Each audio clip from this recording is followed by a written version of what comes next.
Bom dia, meus irmãos e irmãs, a graça e a paz do nosso Senhor Jesus Cristo.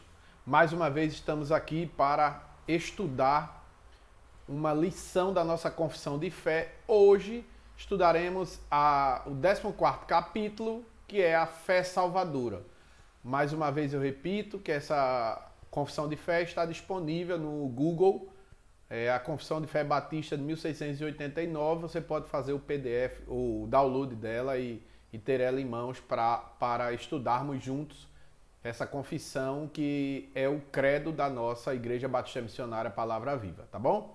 Então, quero agradecer a Deus por sua vida, por minha vida, por esse canal que o Senhor nos permitiu para estudarmos juntos a Palavra do Senhor. Então, vamos ter uma palavra de oração a Deus. Pai querido, obrigado por mais uma aula que o Senhor nos concede, nesta feita o capítulo 14 da nossa confissão de fé, e nós te agradecemos e te louvamos por teu cuidado sobre todos nós. Nos abençoa nesta lição, em nome de Jesus. Amém.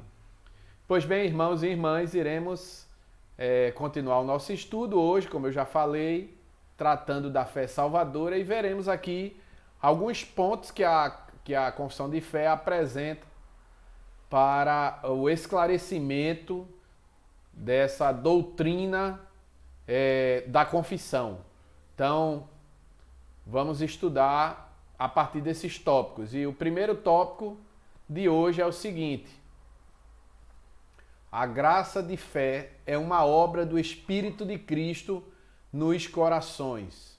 Ou seja, a primeira verdade que essa lição nos ensina é que essa fé salvadora, essa fé também podemos chamar de salvífica, ou esse dom de Deus, conforme Efésios 2:8, é uma fé que é fruto, é resultado da obra do Espírito Santo, o Espírito de Cristo, em nossos corações. Ou seja, essa fé não é algo produzido por nós, não é? que está disposta no mundo, mas algo que vem exclusivamente da parte de Deus. E nós temos aqui alguns textos que fundamentam essa ideia, começando por 1 Coríntios capítulo 4, ou 2 Coríntios capítulo 4, verso 13, que nos diz: tendo, porém, o mesmo espírito da fé, como está escrito, eu criei, por isso é que falei, também nós cremos, por isso também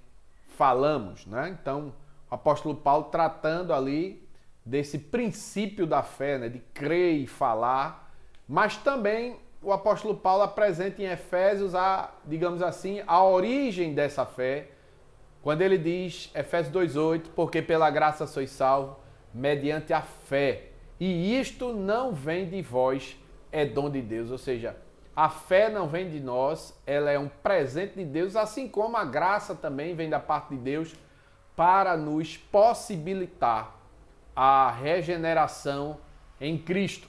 Então essa é a nossa primeira lição dessa manhã, é que a graça de fé, ou a dádiva dessa fé, ela é resultado da obra do Espírito Santo, do Espírito de Cristo em nossos corações.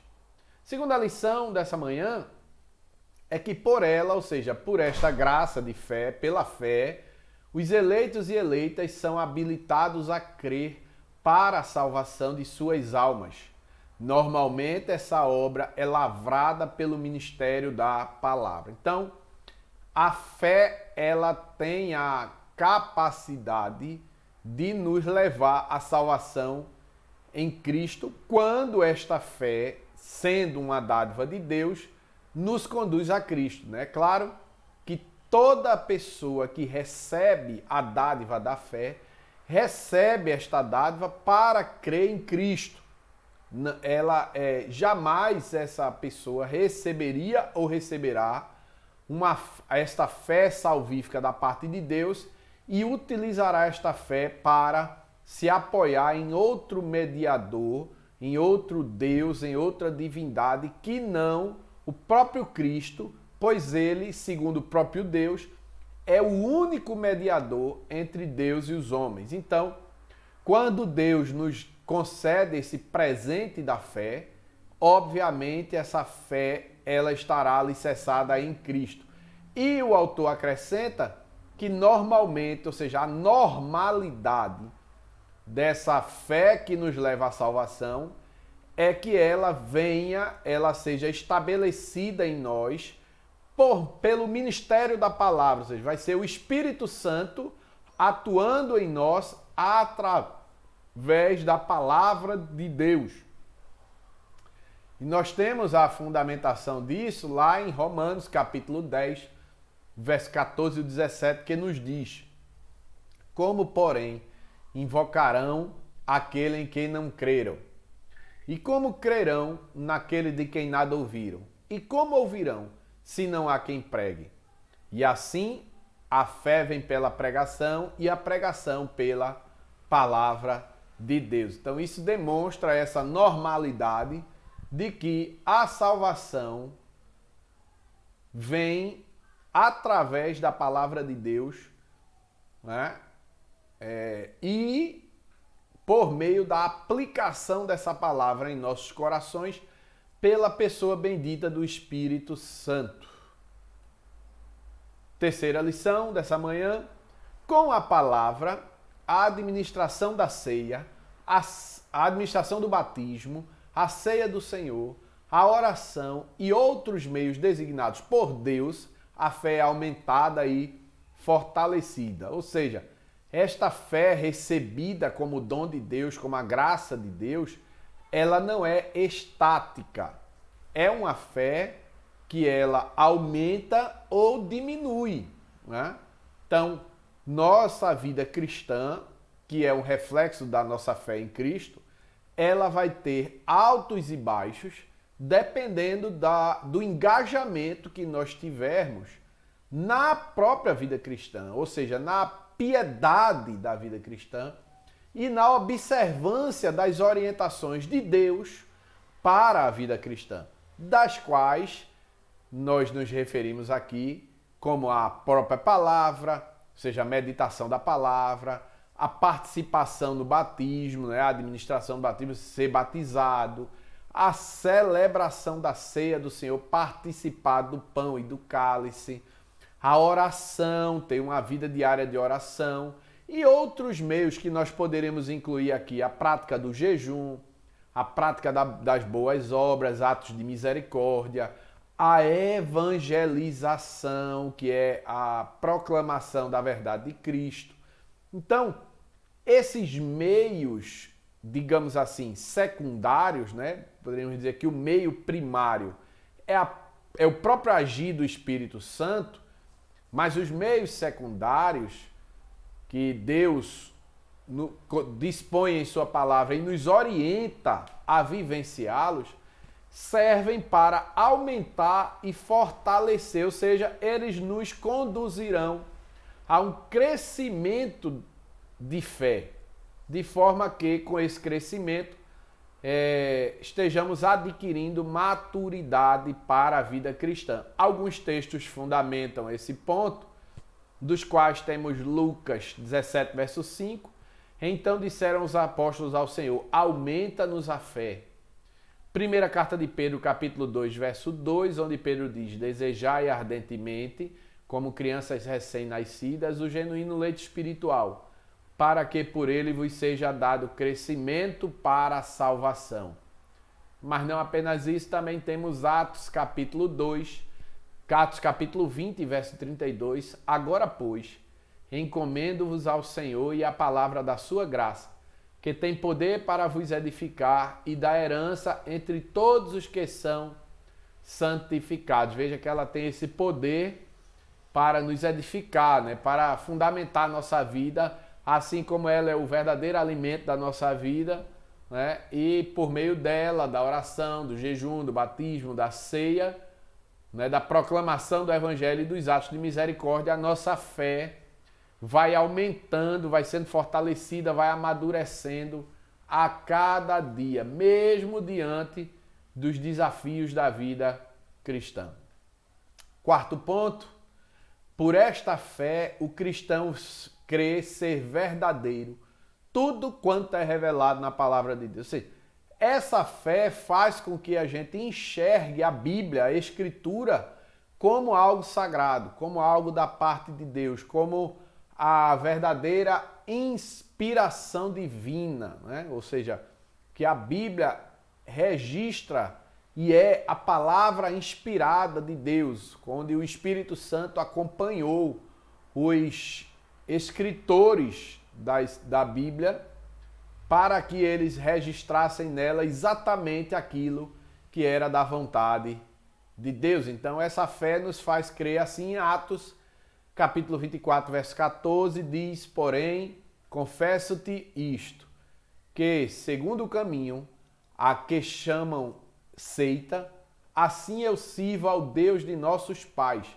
acreditando em todas as coisas que estão de acordo com a lei e nos escritos dos profetas. Então, essa aqui é uma palavra que confirma a autoridade das escrituras para o cristão, ou seja, a Bíblia ela é autoritativa sobre nossa vida a partir do momento que nós cremos que Cristo é o nosso único e suficiente Salvador. Dando continuidade, em quinto lugar, nós temos que a palavra se reveste de autoridade do próprio Deus, sendo sobreexcelente acima de todos os escritos e todas as demais coisas neste mundo, por ela demonstrar a glória de Deus nos atributos de Deus, a excelência de Cristo na natureza e ofícios de Cristo, o poder e a plenitude do Espírito Santo nas obras e operações do Espírito Santo. Então, por que a palavra de Deus ela recebe essa autoridade da parte de Deus e sobre a nossa vida? Porque ela fala de algo que somente encontramos nela, que são os atributos de Deus, a sua glória, a excelência da natureza de Cristo, dos ofícios de Cristo, o poder e a plenitude do Espírito Santo nas obras que o Espírito opera em nós. Então, ou seja, a Bíblia ela fala de coisas que acontecem em nossa vida justamente porque são coisas estabelecidas pelo próprio Deus. E aí nós temos alguns textos aqui, começando pelo Salmo 19, versos 7 ao 10, que nos diz: a lei do Senhor é perfeita e restaura a alma. O testemunho do Senhor é fiel e dá sabedoria aos simples. Os preceitos do Senhor são retos e alegram o coração. O mandamento do Senhor é puro e ilumina os olhos. O temor do Senhor é límpido e permanece para sempre. Os juízos do Senhor são verdadeiros e todos igualmente justos. São mais desejáveis do que o ouro, mais do que muito ouro depurado, e são mais doces do que o mel e o destilado de favos. Ou seja, está mostrando o salmista comparando a palavra de Deus com coisas preciosas na terra, e ele está mostrando que nada se compara ao valor que a palavra de Deus tem, ao tesouro que a palavra de Deus é. Salmo 119, verso 7 e 2 diz: e por isso estou sofrendo estas coisas, todavia não me envergonho, porque sei em quem tenho crido, e estou certo de que Ele é poderoso para guardar o meu tesouro até aquele dia. Muitos teólogos concordam que meu tesouro aí é a salvação, e se o tesouro é a salvação e a salvação acontece por meio do ministério da palavra, significa que a palavra também é uma pérola de imensurável valor, já que é por meio dela e da aplicação dela pelo Espírito aos nossos corações que nós conseguimos chegar à salvação por meio da graça do Senhor Jesus. Então, a palavra ela se torna algo muito estimado de nós, não por entendê-la como um amuleto, como uma peça mística, mas simplesmente por encontrar nela a única revelação de Deus, tá certo? Então, por isso ela tem um valor inestimável para nós. Nossa sexta lição de hoje é que, reconhecendo tudo isso, o cristão é capacitado a confiar sua alma irrestritamente à verdade assim crida. Ou seja, Se essa fé salvífica ela é um presente de Deus, se esse presente é resultado da obra do Espírito Santo, que aplica aos nossos corações a verdade da palavra de Deus acerca de Cristo, então o resultado é que a gente passa a confiar a nossa vida, a nossa alma, a nossa eternidade plenamente e irrestritamente à palavra de Deus. E é isso que Paulo diz. 2 Timóteo, capítulo 1, verso 12. E por isso estou sofrendo todas essas coisas. Eu acabei lendo esse texto na parte passada.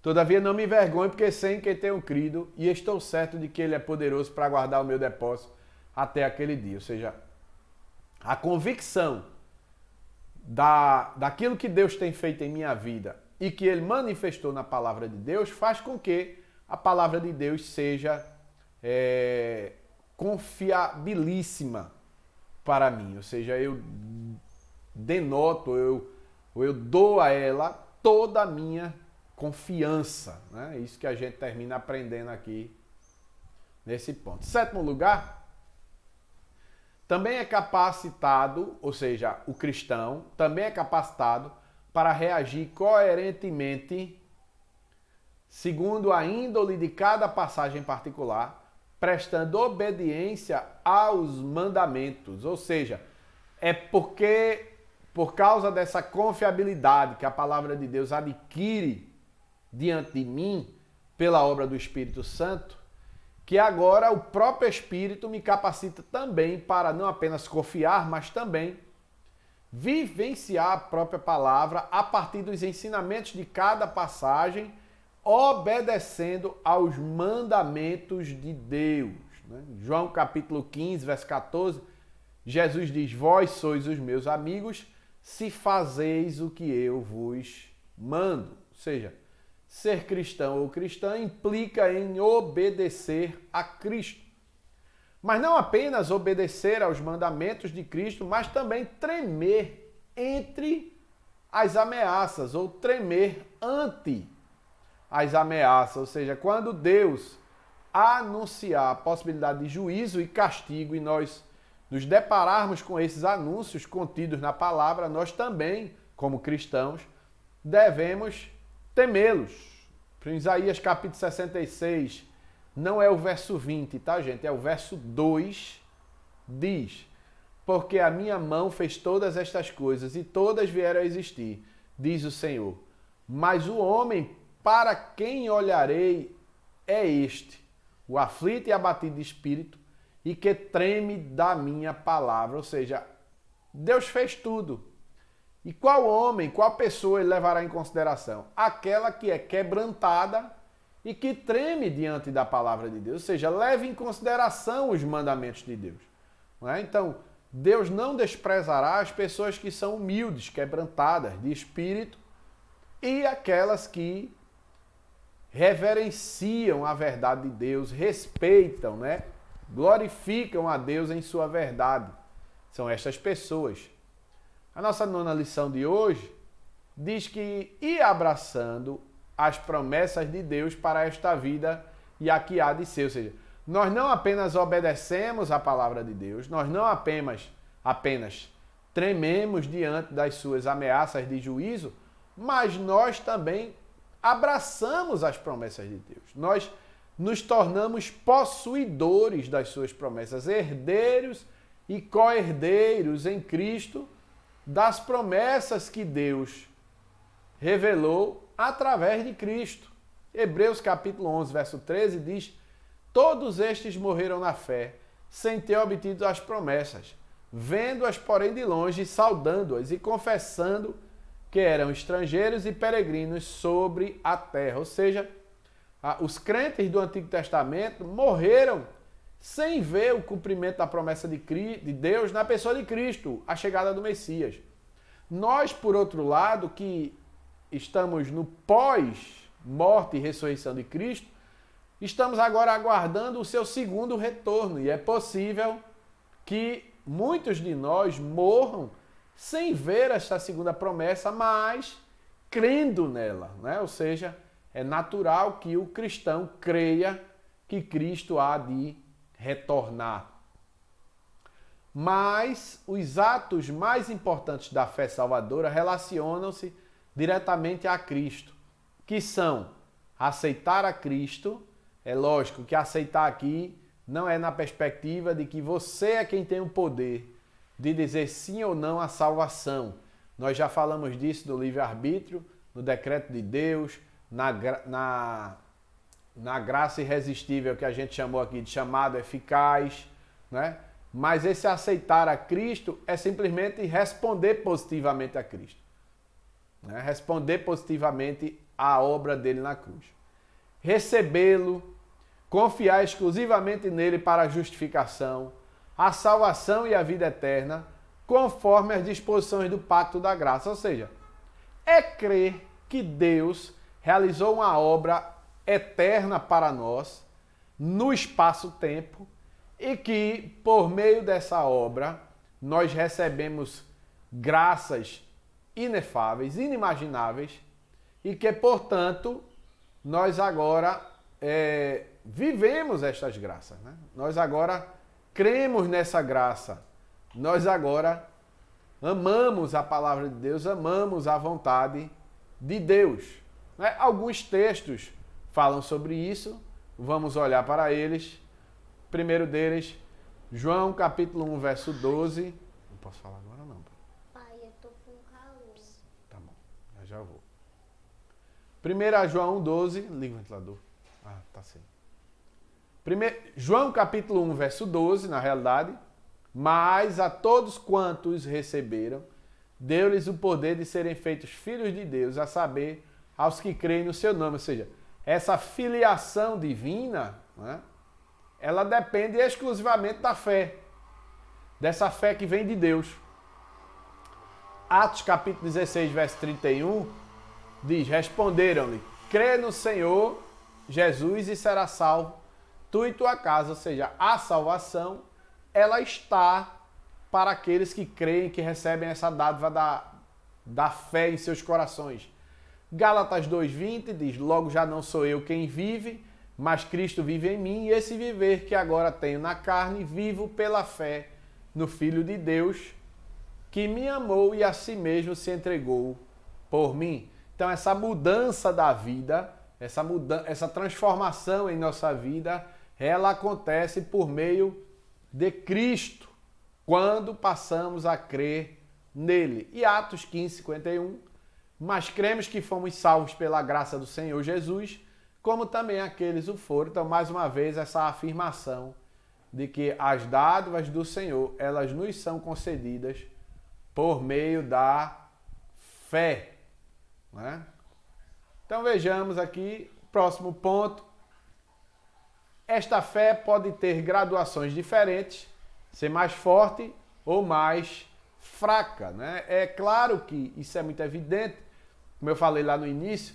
Se nós alimentarmos essa fé com a meditação, com a oração, com o batismo, com a ceia, com o jejum, com a evangelização, com a comunhão com os irmãos, obviamente essa fé será mais forte. Se nós negligenciamos estes pontos que eu acabei de expor, obviamente essa fé vai ser mais enfraquecida. Então essa fé, ela é dada por Deus, mas nós temos a responsabilidade de aumentá-la, de fazer com que ela cresça, com que ela avance. Diga, filho.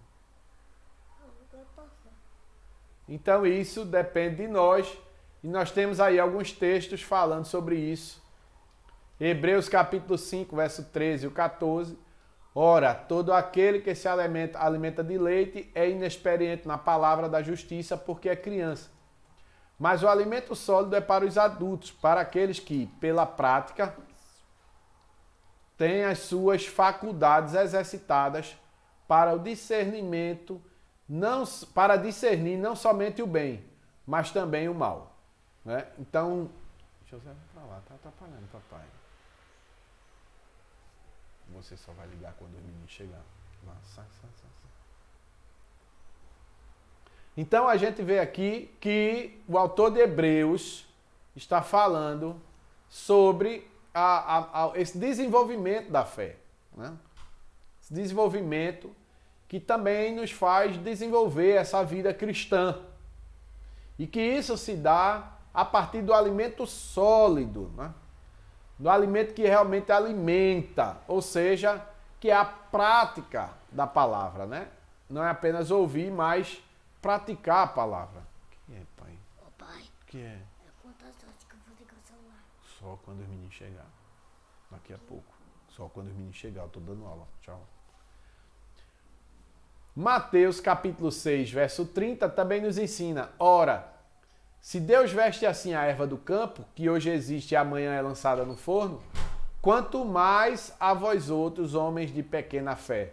Mais uma vez, né, a ideia lá é justamente a falta de confiança na palavra de Deus. Então, quanto mais a gente confia nessa palavra, quanto mais a gente descansa nela, mais a nossa fé ela aumenta. Quando nós olhamos para as dificuldades do mundo, da existência, e deixamos e nos apavoramos porque não confiamos em Deus, essa fé ela é diminuída. Romanos 4, 19 ao 20, e sem enfraquecer na fé, embora levasse em conta o seu próprio corpo amortecido, sendo já de 100 anos, e a idade avançada de Sara, não duvidou da promessa de Deus por incredulidade, mas pela fé se fortaleceu, dando glória a Deus. Aqui ele está falando do exemplo de Abraão, quando era Abrão, e que ele teve um filho aos 100 anos com sua esposa Sarai, que se tornou Sara depois do filho de Isaac, e que isso aconteceu por meio dessa fé, que trouxe força àquilo que já estava enfraquecido. Então é a fé quem faz a nossa vida cristã. É o exercício da fé quem faz a própria fé crescer, né? 12º lugar, no entanto, assim como as demais graças salvadoras, e mesmo se for pequeniníssima, ela é de um tipo e de uma natureza diferentes daquela fé e de graça comum que os seguidores professam possuir. Ou seja, é aquilo que eu disse no início, ela se diferencia daquela ideia de eu acredito, da crença popular. Essa fé que vem de Deus, mesmo que ela seja pequena, ela não é igual à fé popular. Ela é uma fé diferenciada porque a sua origem é divina, não humana. E nós temos aí 2 Pedro, capítulo 1, versículo 1, onde Pedro diz: Simão Pedro, servo e apóstolo de Jesus Cristo, aos que conosco obtiveram a fé igualmente preciosa na justiça do nosso Deus e Salvador, Jesus Cristo. Ele está falando que essa fé é preciosa, que ela vem de Deus, é da justiça de Cristo e que Cristo é o nosso Salvador. Mais uma vez, está mostrando que essa fé vem de Deus e se ela vem de Deus, não há nada que façamos para destruí-la, né? 13º, por isso, mesmo que seja muitas vezes atacada e enfraquecida, a fé salvadora sempre alcança a vitória. E, irmãos e irmãs, ela alcança a vitória justamente porque ela vem de Deus. Ela é sustentada pelo próprio Senhor. Efésios 6,16 diz: embraçando sempre o escudo da fé, com o qual podereis apagar todos os dados inflamados do maligno. Como é que a gente vence? Por meio da fé. 1 João 5, 4 e 5, porque tudo o que é nascido de Deus vence o mundo. E esta é a verdadeira vitória que vence o mundo, a nossa fé. Quem é o que vence o mundo, senão aquele que crê em Jesus, o Filho de Deus? Lógico, se tudo que é nascido de Deus vence o mundo e a fé vem de Deus, significa que a nossa fé vence o mundo. E 14º lugar,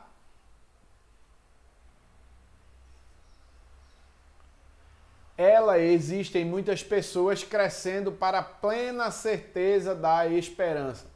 Todos quanto creem em Cristo recebem esta fé, ou melhor, todos que creem em Cristo receberam esta fé da parte de Deus né? Então, por isso que eles têm plena certeza da sua esperança. Hebreus capítulo 6, 11 e 12 diz: desejamos, porém, continue cada um de vós mostrando a fé até o fim, a mesma diligência para a plena certeza da esperança, para que não vos torneis indolentes, mas imitadores daquele que, pela fé e pela longanimidade, herdam as coisas. Ou seja, essa exortação para continuarmos crendo, né?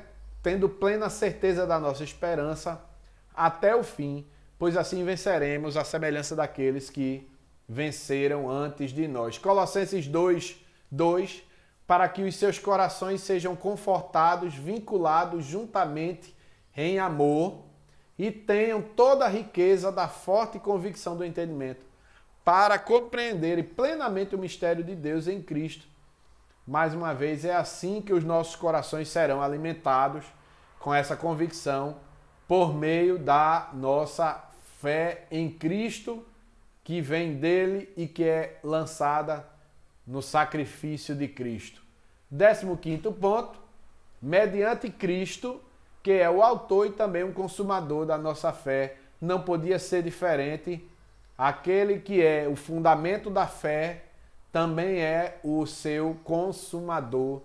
Hebreus 12:2 diz: olhando firmemente para o autor e consumador da fé, Jesus, o qual, em troca da alegria que lhe estava proposta, suportou a cruz, não fazendo caso da ignomínia, e está assentado à destra do trono de Deus. Ou seja, ele é nosso autor, ele é nosso consumador e ele é o nosso exemplo de fé. Então nós devemos olhar para a sua vida, olhar para como ele caminhou, como ele venceu os desafios da vida e assim também militarmos em nossa vida até o dia do nosso triunfo. O nosso triunfo final será quando Cristo voltar ou quando nós formos para ele. Então, que assim sejamos, irmãos e irmãs, que possamos continuar lutando diariamente, crendo em Cristo, em suas promessas, na sua obra na cruz e na sua segunda vinda. Que Deus te abençoe, você tenha um domingo abençoado ou o dia que você estiver assistindo essa lição, que você sinta a bênção de Deus em sua vida e que o Senhor Jesus possa resplandecer em seu coração para sempre. Em nome de Jesus, me despeço de vocês, que a graça de Deus superabunde nos vossos corações.